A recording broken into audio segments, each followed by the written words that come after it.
নিমন্ত্রণ লিখেছেন কবি জসীমউদ্দীন।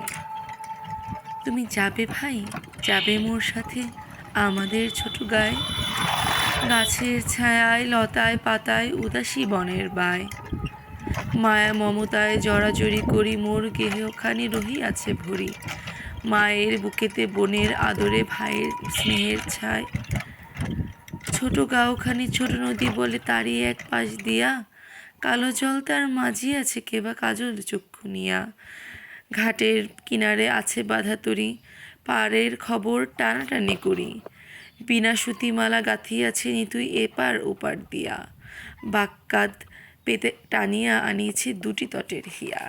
এই যে কবিতাটা, এটার মূল ভাবটা কি? যে নগর জীবনের কোলাহল থেকে দূরে গ্রামের শান্ত সরল একটা জীবনের প্রতি গভীর ভালোবাসা, যে গভীর ভালোবাসার সাথে আমার গ্রামের প্রতি, এটা অম্বিকাপুর থেকে একটু দূরে জ্ঞানদিয়া গ্রামে যেখানে আমি ভ্রমণ করলাম যখন, আমার একটা দিন মনে হলো আমি খুব শান্তিতে ছিলাম, কোনো কোলাহল নেই, এর মতো শান্তিপ্রিয় জায়গা আর হয় না। আপনারা ভিডিওতে বুঝতেই পারছেন কতটা শান্তিময় এই প্রকৃতি, এই নদী, এই বাতাস, এই রৌদ্র, এটা সকলেই ভালোবাসার। নিমন্ত্রণ রইল।